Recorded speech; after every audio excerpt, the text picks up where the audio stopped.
Shalom keluarga damai yang terkasih di dalam Tuhan. Bagaimana kabarnya? Puji Tuhan, kita percaya bahwa hidup kita senantiasa ada di dalam pemeliharaan kasih setia Tuhan. Puji Tuhan, kita berjumpa kembali di dalam Renungan Samas Kamis 6 Oktober 2022. Mari kita menyiapkan hati, kita berdoa. Bapa Surgawi, kami mengucap syukur hidup kami ada di dalam pemeliharaan kasih setiamu. Kami boleh ada sebagaimana adanya pada saat ini. Kami mau merenungkan firman-Mu, kiranya Roh Kudus-Mu mengurapi setiap kami. Di dalam nama Tuhan Yesus kami berdoa. Amin. Keluarga damai, tema yang akan kita renungkan bersama, melayani secara kolegial. Firman Tuhan terambil di dalam 2 Timotius pasal yang pertama ayat 13 sampai 18. Namun saya akan mendasarkan dari ayat 15 dan 16. Demikian firman Tuhan. Engkau tahu bahwa semua mereka yang di daerah Asia Kecil berpaling daripadaku, termasuk Figelus dan Hermogenes.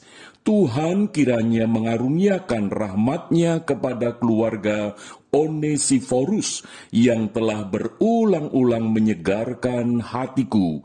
Ia tidak malu menjumpai aku di dalam penjara. Keluarga damai yang terkasih di dalam Tuhan, tema yang kita renungkan melayani secara kolegial.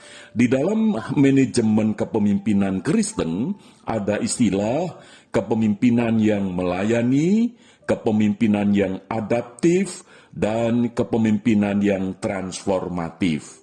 Nah, dari ketiga istilah ini, saya melihat bahwa Rasul Paulus memiliki ketiganya, yaitu Rasul Paulus memiliki kepemimpinan yang sungguh melayani. Apapun keadaan, dalam kondisi seperti apapun, dia melayani luar biasa. Dan dia juga seorang yang memiliki kepemimpinan yang adaptif. Artinya, dia sungguh-sungguh bisa menempatkan diri dimanapun dia berada, supaya orang-orang di sekitarnya itu mengenal akan kasih Kristus. Dan yang ketiga, kepemimpinan yang transformatif. Oh, di sini kita bisa melihat bagaimana kehidupan Rasul Paulus yang dulu sebelum percaya kepada Kristus sangatlah self-oriented, artinya berpusat pada dirinya sendiri. Namun setelah percaya kepada Tuhan Yesus, dia mengalami satu perubahan yang baru, yaitu hidupnya bukan lagi self-oriented, tetapi others-oriented, yaitu orang-orang yang ada di sekitarnya, bukan lagi dirinya, tetapi orang-orang banyak itu. Itulah yang menjadi karakteristik kepemimpinan daripada Rasul Paulus. Nah, secara khusus ketika Rasul Paulus menyurat kepada Timotius, sebagai surat pastoral kepada anak rohani yang bernama Timotius yang menggembalakan sebuah jemaat yang sangat kompleks, pergumulan, permasalahan yang dihadapi. Tetapi Rasul Paulus ingin menegaskan bahwa di dalam melayani itu tidak bisa sendirian.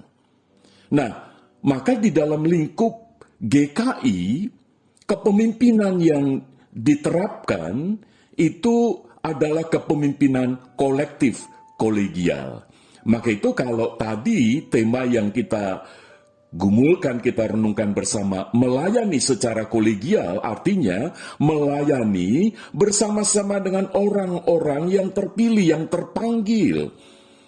Maka itu ketika Rasul Paulus menyurat kepada Timotius, Rasul Paulus menyebutkan beberapa nama yang ada di tengah jemaat yang dilayani oleh Timotius, yaitu Figelius dan Hermogenes, Onesiforus, dan mungkin ada yang lain, tetapi yang dicantumkan di sini adalah nama-nama yang menyebutkan peran mereka di dalam pelayanan.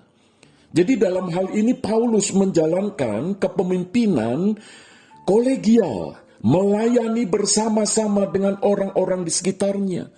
Dan ini sangat penting untuk kita ikuti, kita panut, jadi panutan Rasul Paulus itu. Yaitu di dalam melayani, supaya melayani secara kolegial, yang pertama, Rasul Paulus menerima kehadiran orang-orang lain.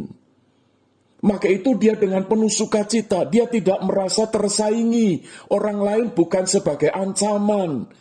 Karena Rasul Paulus tahu bahwa melayani bukan mencari sebuah prestasi, tetapi mengabdikan diri, mempersembahkan diri.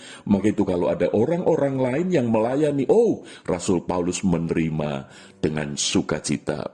Yang kedua, Rasul Paulus ketika melayani secara kolegial, berarti Rasul Paulus memberdayakan. Bukan hanya menerima, tetapi juga memberdayakan. Karunia-karunia yang dimiliki oleh orang-orang yang terpanggil untuk melayani itu diberdayakan oleh Rasul Paulus. Sehingga Rasul Paulus tidak merasa tersaingi kalau ada yang lain yang lebih hebat. Justru Rasul Paulus bersuka cita. Yang ketiga, Rasul Paulus bisa melayani secara kolegial karena Rasul Paulus maju bersama-sama. Ketika menerima, ketika memberdayakan, maka bersama-sama Rasul Paulus maju pelayanan. Maka itu ketika melihat ada orang-orang yang meninggalkan daripada pelayanan Rasul Paulus tidak merasa kecil hati. Karena bisa jadi orang-orang yang meninggalkan Rasul Paulus itu adalah orang-orang yang nanti di dalam pelayanannya di bidang-bidang yang lain kepada jemaat-jemaat yang lebih luas untuk maju bersama. Saya kira ini penting, keluarga damai, di dalam pelayanan kita bersama.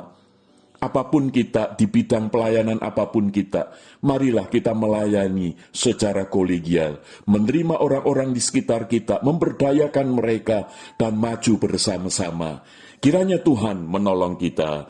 Amin. Mari kita berdoa.